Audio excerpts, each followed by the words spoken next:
Big TV భక్తి సమాచారం WhatsApp ఛానల్లో జాయిన్ అవ్వండి. అన్ని విశేషాలు ఎప్పటికప్పుడు తెలుసుకోండి. భగవన్నామమును పలికితే ఏమవుతుందంటే ఆపద తొలగిపోతుంది. నీ ప్రమేయం లేకుండా మీద వచ్చి పడిపోతున్న ప్రమాదం ఏదున్నదో ఆ ప్రమాదమును తొలగించి రక్షించగలిగిన వాడెవరంటే భగవంతుడు ఒక్కడే. కొన్ని వేల మంది కళ్ళ ముందు చూస్తుండగా కొట్టుకుపోతున్నారు అనుకోండి. ఏదో ఆపద వచ్చింది, అకస్మాత్తుగా కొట్టుకుపోతున్నారు. అందులో ఎవడో ఒక్కడు మాత్రం కేదారేశ్వర కేదారేశ్వర కేదారేశ్వర అని అరిచాడు. వాడికి ఒక్కడికే బుద్ధి ప్రచోదనమై చెట్టు ఎక్కి కూర్చున్నాడు. 3 రోజులు చెట్టు మీద ఉన్నాడు, చెట్టు కొట్టుకుపోలేదు, వాడు బతికాడు. ఆపదామపహర్తారం దాతారం సర్వసంపదాం. నీకేవి కావాలో విస్తాడు. నీకు ఏది ప్రమాదమో దానిని నీకు తెలియకుండా తీసేస్తాడు. శాస్త్రమును ప్రమాణంగా తీసుకుని తమ ప్రవర్తనను చక్కదిద్దుకుని అలా ప్రవర్తించి తరించి జన్మని సార్థక్యం చేసుకుని భగవంతుణ్ణి చేరుకోవాలనేటటువంటి కుతూహలం అందరి యందు ఉంటుంది. ఆ ఉన్న కారణం చేత ఎవరు ఏ ధర్మాన్ని పాటించాలో ఆ ధర్మాన్ని త్రికరణ శుద్ధిగా పాటిస్తారు. అందుకే కృతయుగం లాంటి యుగంలో జన్మించినప్పుడు అసలు ధర్మాన్ని పాటించడంలో వైక్లభ్యాలు రావడం అనేటటువంటి దానికి అవకాశం ఉండదు. కృతయుగంలో అందరూ తరించడానికే అవకాశం ఉంటుంది. తరువాత యుగమైనటువంటి త్రేతాయుగం వచ్చేటప్పటికీ ధర్మంలో ఒక పాదం లుప్తమైపోతుంది. 3 పాదములే ఉంటాయి. ఆ 3 పాదములే ఉన్నటువంటి కారణం చేత ధర్మమునందు ఊంచుకోవడంలో కొంచెం ఇబ్బందులు ఏర్పడుతుంటాయి. అధర్మాన్ని పట్టుకోవాలనేటటువంటి జిజ్ఞాస, అధర్మాన్ని పట్టుకుని కూడా సంతోషంగా ఉండవచ్చని చెప్పగలిగినటువంటి వాళ్ళు, అధర్మం పట్ల కొంచెం ఆసక్తి ఉన్నవాళ్ళు పెరగడం మొదలు పెడతారు. అందుకే త్రేతాయుగంలో రావణాసురుడి వంటి రాక్షసులు బయలుదేరారు. ద్వాపర యుగం దగ్గరికి వచ్చేటప్పటికీ 2 పాదాలే ఉంటాయి ధర్మానికి. అందుచేత దుష్టమైనటువంటి చిత్తము కలిగినటువంటి వారి సంఖ్య చాలా విశేషంగా ఉంటుంది. కలియుగం దగ్గరికి వచ్చేటప్పటికీ ప్రధానమైన సమస్య ఎక్కడుంటుందంటే అసలు భగవంతుని యందు మనసు పెట్టడం చాలా చాలా కష్టమై ఉంటుంది. ఎందుచేత అంటే ఏది ప్రమాణమో ఆ ప్రమాణమైనటువంటి వేదం చెప్పినట్లు బ్రతకక్కర్లేదు. వేదము ప్రమాణం కాదు. వేదాన్ని ప్రమాణంగా తీసుకోకుండా మీరు ఇలా బతికితే తేలికగా మీ పాపాలు పోతాయి, తేలికగా మీ కోరికలు తీరుతాయని చెప్పేటటువంటి ప్రబోధాలు లోకంలో ఎక్కువైపోతాయి. అటువంటి ప్రబోధాలు ఎక్కువైపోయినటువంటి కారణం చేత మనుష్యులకు ఆ వేదశాస్త్రం మీద ఆస్తిక్య బుద్ధి తగ్గిపోతుంది. మనం వేదం ఎలా చెప్పిందో అలా బ్రతుకుదాం, ఎంతకాలం ఉంటాం శరీరంలో? ఈ శరీరంలో ఉండగా శాస్త్రాన్ని ప్రమాణంగా స్వీకరించి బ్రతికి తత్కారణము చేత మనం తరించాలనేటటువంటి అభిలాష తగ్గిపోతుంది. మనసుని పాడు చేసేటటువంటివి ఏవి ఉంటాయో, అరిషడ్వర్గములైనటువంటి కామ క్రోధ లోభ మద మోహ మాత్సర్యముల వైపుకి లాగడానికి వీలైనవి ఏ ఉంటాయో అటువంటి బోధలు ఎక్కువైపోతాయి. ఇంద్రియాల్ని ప్రశాంతంగా ఉండనివ్వకుండా ఎప్పుడు రజోగుణంతో తమోగుణంతో ఉద్రేకపడేటట్టుగా చేసేటటువంటివి ఏవి కనపడకూడదో అవన్నీ కూడా ఇంద్రియముల గుండా మనస్సు లోపలికి వెడుతూ ఉంటాయి. వెడుతున్న కారణం చేత ఎప్పుడూ మనసు అలజడిని పొంది ఉద్రేకాన్ని పొంది ఉంటుంది. కోరికలతో సతమతమైపోతూ ఉంటాడు. తప్ప ధర్మాన్ని పట్టుకొని ప్రశాంతంగా ఉందాం, ప్రశాంతమైన జీవనం చేస్తూ భగవంతుడిని చేరుకునేటటువంటి ప్రయత్నం చేద్దామని అసలు అటువంటి ప్రయత్నం చెయ్యడం అన్నది లోకంలో తగ్గిపోతుంది. కలిపురుషుని యొక్క ఉద్ధతి రోజు రోజుకి పెరిగిపోతుంటుంది. అలా పెరిగిపోతున్నప్పుడు కలిపురుషుడు పరిపాలన చేసేటటువంటి కలియుగంలో భగవంతుని యందు చిత్తాన్ని లగ్నం చేయడం చాలా కష్టమైనప్పుడు తరించడం కూడా చాలా కష్టం కదా. తరించడము అన్న మాటకు అర్థం ఏమిటంటే తరించుట అంటే నదిని దాటినట్టు జనన మరణ చక్ర రూపమైనటువంటి ఈ సంసారము నుండి తరించి భగవంతుడిని చేరుకోవడం అంత తేలికైనటువంటి విషయం కాదు కలియుగంలో.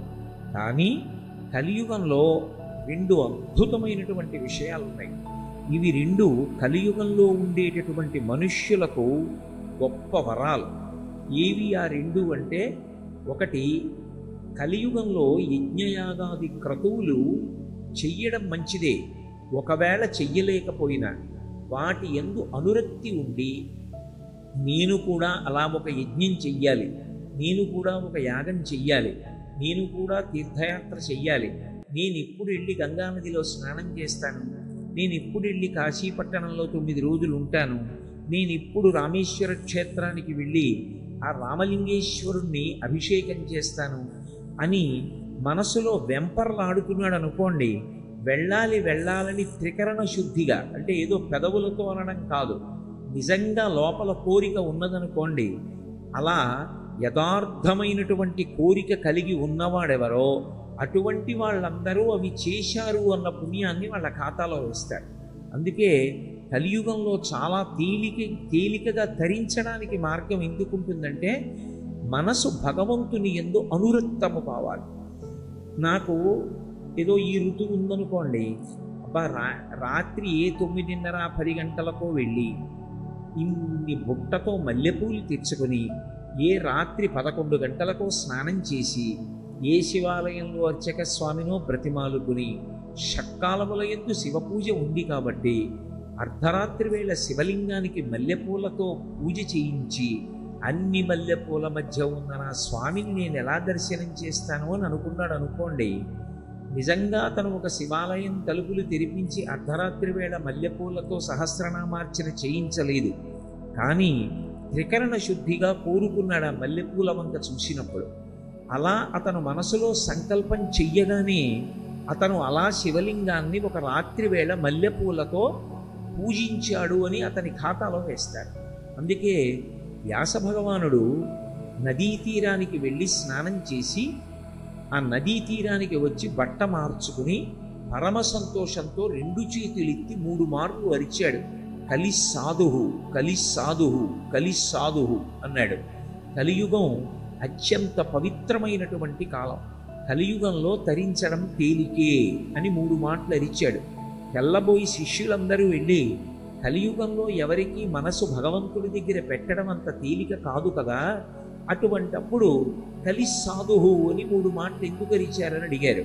అడిగితే అప్పుడు వ్యాస భగవానుడు ఈ మాట చెప్పాడు, ఎవరు కలియుగంలో భగవంతుని యందు మనసు పెడతారో, పెట్టి భగవంతుడికి ఇలా పూజ చేద్దామని కానీ, ఇలా తీర్థయాత్ర చేద్దామని కానీ, ఇలా నదీ స్నానం చేద్దామని కానీ త్రికరణ శుద్ధిగా సంకల్పం చేసినంత మాత్రం చేత వాడు ఆ పుణ్యకార్యాన్ని చేశాడు అని వాడి ఖాతాలో వేస్తారు.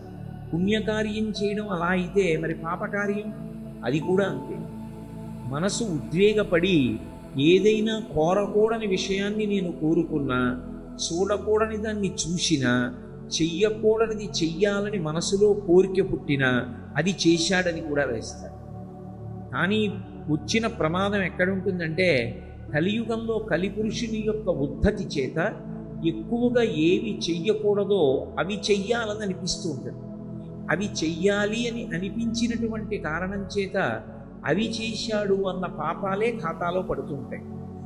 రెండవ తేలిక మార్గం ఏది అంటే, కలియుగంలో పాపం వచ్చి పడిపోతోంది కదా మరి ఖాతాలోకి, పుణ్యం మాట దేవుడెరుగు, ఎంత పుణ్యం పడుతోందో మనకి తెలియదు, కానీ పాపం పడుతోంది అన్న విషయం మీ వంటి పెద్దల విషయం నాకు తెలియదు, కానీ నా వంటి వాడి ఖాతాలో మాత్రం పాపం పడిపోతూ ఉంటుంది. మరి ఈ పాపాన్ని తొలగించుకోవడం ఎలా అంటే, దానికి కలియుగంలో ఒక తేలిక మార్గం ఉంది. మిగిలిన యుగాలకి ఈ అవకాశం లేదు.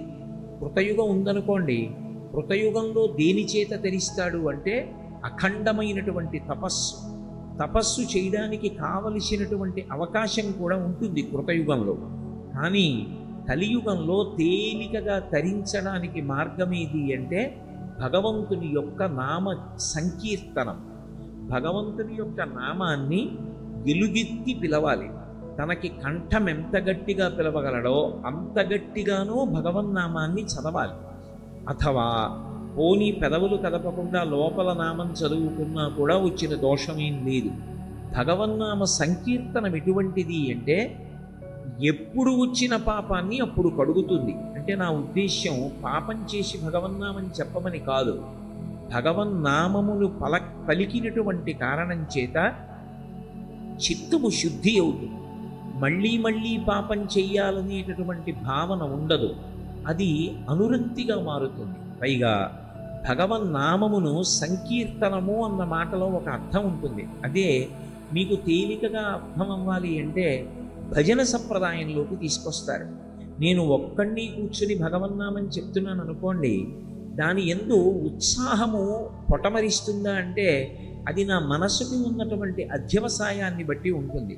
నేను కూర్చుని లలితా సహస్రనామ స్తోత్రం చదువుతున్నాను అనుకోండి, లేదా విష్ణు సహస్రనామం చదువుకుంటున్నాను అనుకోండి, ఆవలింతలు రాకుండా విష్ణు సహస్రనామం చదువుతుంటే నాలో మంచి ఉద్వేగంతో సంతోషంతో నేను అలా చెయ్యగలనా అంటే అది నా బుద్ధి పరిపక్వత మీద, నాకు ఆ భగవంతుని యొక్క నామము మీద ఉండేటటువంటి ఆదరణ మీద ఉంటుంది.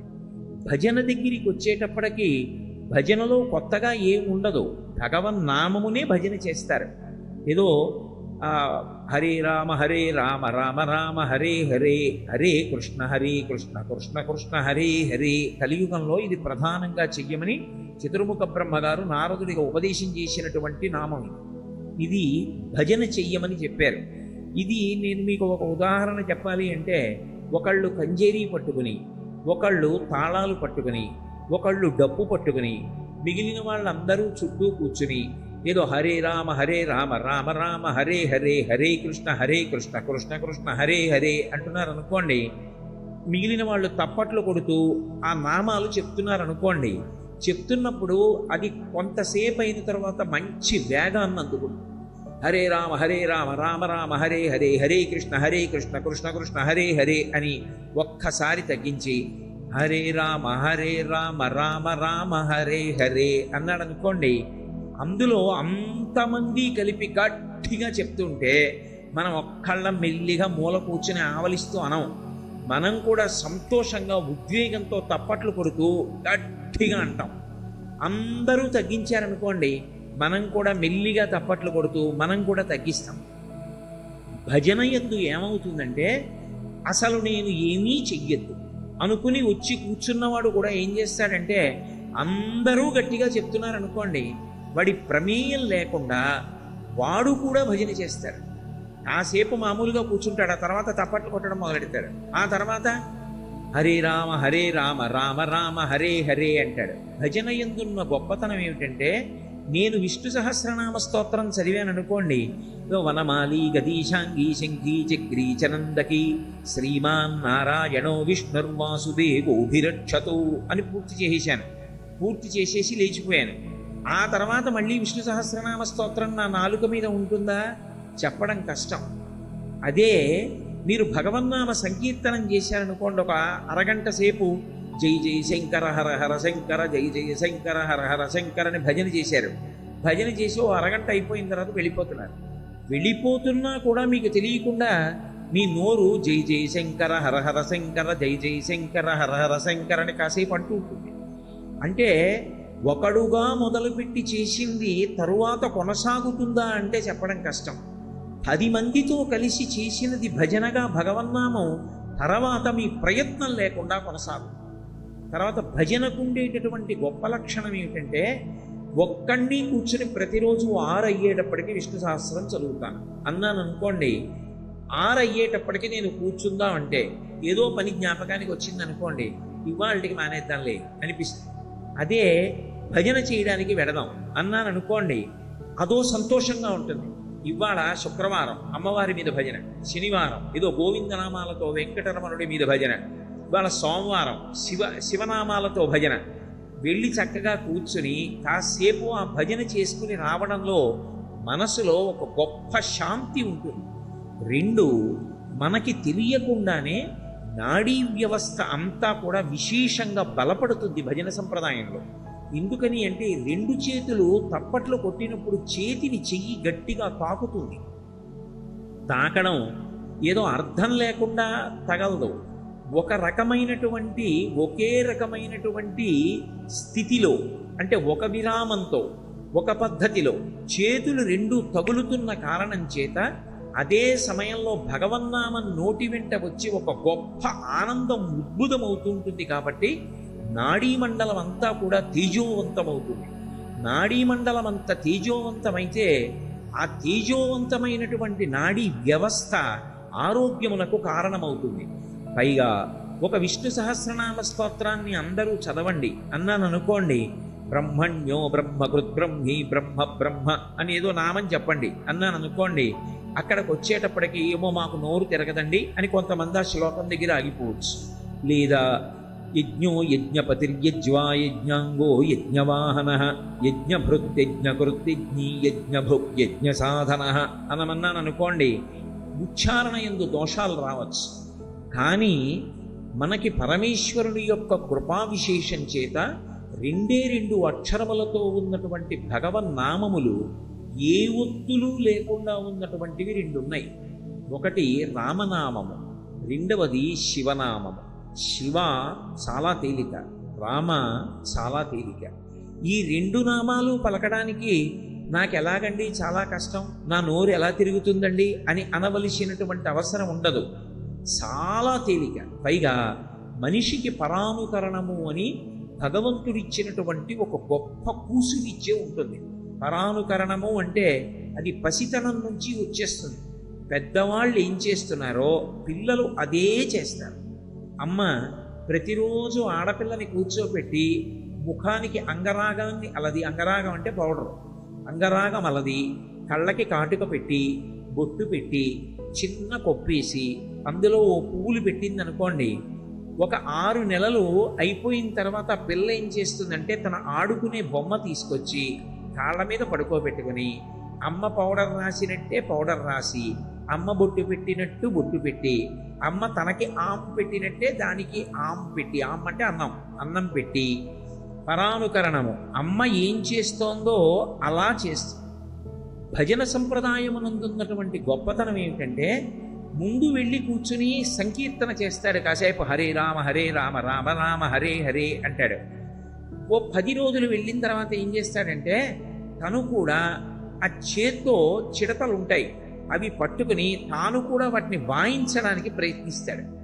అది అయిపోయిన తర్వాత కొన్నాళ్ళకి కంజీరీ వాయించాలనిపిస్తుంది, చిన్న డప్పులా ఉంటుంది, అది పట్టుకుని వాయిస్తాడు. ఇంకా కొంతకాలం అయిపోయిన తర్వాత భజన సంప్రదాయం నుండి ఉండే గొప్పతనం ఏమిటంటే పరమ పారవస్యంతో లేచి నిలబడి నృత్యం చేస్తాడు. ఇప్పటికీ కర్ణాటకలో కొంతమంది విద్వాంసులు ఉన్నారు.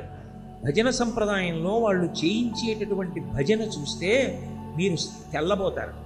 10,000 మంది సభలో ఉండనివ్వండి, 95 సంవత్సరముల వయోవృద్ధులు ఉండనివ్వండి, వాళ్ళు భజన మొదలుపెట్టి వాళ్ళు భజన చేయించడం ఓ 20 నిమిషాలకి తారస్థాయికి వచ్చిందనుకోండి, ఎవ్వరూ కుర్చీలో కూర్చోరు. మీరు చెప్పక్కర్లేదు కుర్చీలో కూర్చోకండి లేవండి అని చెప్పక్కర్లా.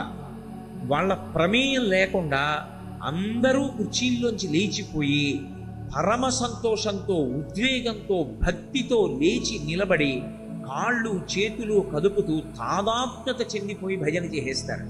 అంటే అక్కడ ఇంకా సిగ్గనేటటువంటి మాట ఉండదు. శరీర భ్రాంతి విడిచిపెట్టి అంత సంతోషంతో భగవన్నామాన్ని పలకడంలో అంతటి ఉద్వేగాన్ని పొందుతాడు. ఏది మీరొక్కరూ కూర్చుని భగవన్నామం పలకడంలో ఉద్వేగం పొందండి, సాధ్యం కాదు. అందుకే భగవన్నామాన్ని కలియుగంలో పలకడంలో నేనొక్కడిని కూర్చుని పలుకుతాను అనడం అంత తేలిక కాదు. భగవన్నామ సంకీర్తనము అన్నారు. అందుకే కలియుగంలో సంకీర్తనము అన్న మాటకు అర్థం ఏమిటంటే నువ్వు ఒక భజన బృందంలో సభ్యుడివి కావాలి. అన్ని చోట్ల భజన బృందాలు ఉండాలి. ఒక దేవాలయం ఉందనుకోండి, ఆ దేవాలయానికి ప్రాణం ఏది అంటే భజన బృందం. భజన బృందం లేదనుకోండి దేవాలయానికి, అది దేవాలయం తప్పు కాదు, ఆ దేవాలయం చుట్టుపక్కల నివసిస్తున్న వాళ్ళు బుద్ధిహీనులు అని గుర్తు. దేవాలయ ప్రాంగణంలోకి వెళ్ళి నువ్వు భజన చేసుకోవాలి. నువ్వు ఒక్కడివి మొదలు పెడితే నీతో 4 బయలుదేరుతారు, 10 మంది అవుతారు, 100 మంది అవుతారు, 1000 మంది అవుతారు.